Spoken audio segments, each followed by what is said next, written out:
Bismillahirrahmanirrahim. Dear students, Assalamu alaikum. Welcome to Social Studies class with Ms. Shazia Safdar. Dear children, as you know, we are studying lesson number 16, Muslim rule in the subcontinent, and our today's topic is the Delhi Sultanate. By studying this topic, students will be able to describe Muslim invasion from the northwest. They will be able to describe the Delhi Sultanate also. Dear children, let's start our today's topic, the Delhi Sultanate. All of the northern India up to Bengal was conquered by the Afghan ruler of war, Muhammad Ghori, in 1192. He made Delhi the capital of his kingdom. Ghori was followed by a long line of Muslim rulers.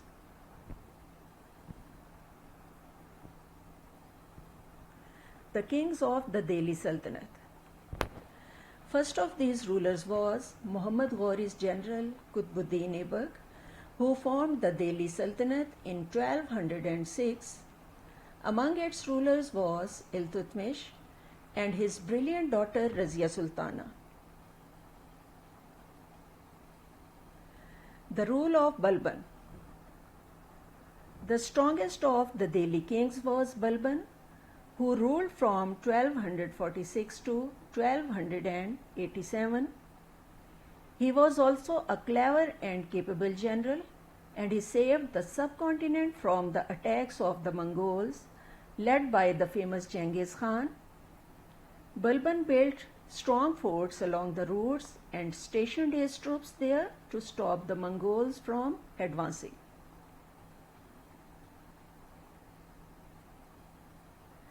The dynasties ruling over India. The first dynasty was the Khiljis. Towards the end of the 13th century, the Khiljis came to power and ruled from 1290 to 1320. Their most well-known ruler was Alauddin. They were followed by the Tughlaqs. They ruled from 1321 to 1398. After Tughlaqs, there was a short time of rule of Timur. After Timur, the Sayyids came. Sayyids ruled from 1414 to 1451, and the fourth dynasty was the Lodhis. They ruled from 1451 to 1526.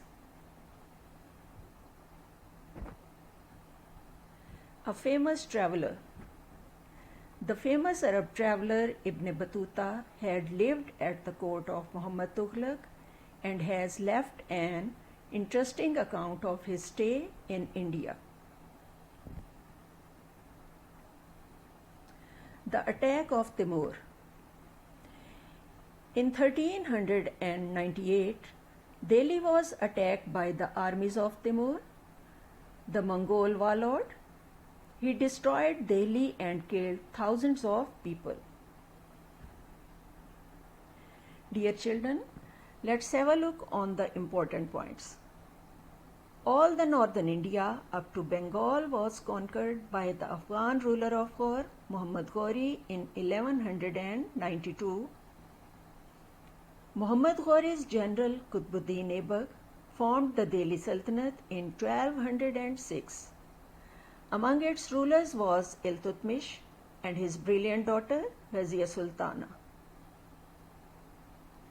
The strongest of the Delhi kings was Balban, who ruled from 1246 to 1287. Balban was a clever and capable general. He saved the subcontinent from the attacks of the Mongols. The Muslim dynasties ruling over India were the Khiljis, followed by the Tughlaqs, the Sayyids, and the Lodhis. In 1398, Delhi was attacked by the armies of Timur, the Mongol warlord. He destroyed Delhi and killed thousands of people. The famous Arab traveler Ibn Battuta had lived at the court of Muhammad Tughlaq and has left an interesting account of his stay in India. Dear children, I think you have learnt all, and now it's the time for question and answers.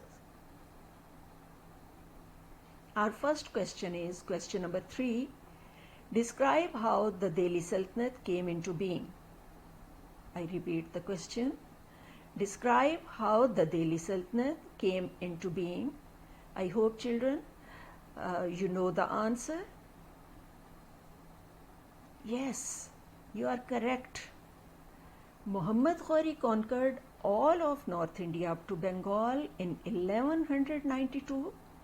He made Delhi the capital of his kingdom. After Ghori, one of his generals, Qutbuddin Aibak, formed the Delhi Sultanate in 1206. Come to the next question. Question number 4. Why is Balban considered to have been an effective ruler? Why is Balban considered to have been an effective ruler? Yes, children, your answer is correct.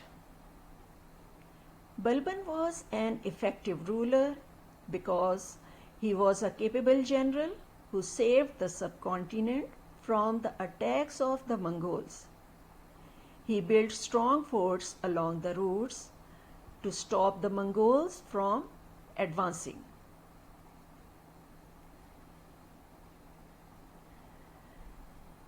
Yes, dear children, thanks for watching. Take care. Allah Hafiz.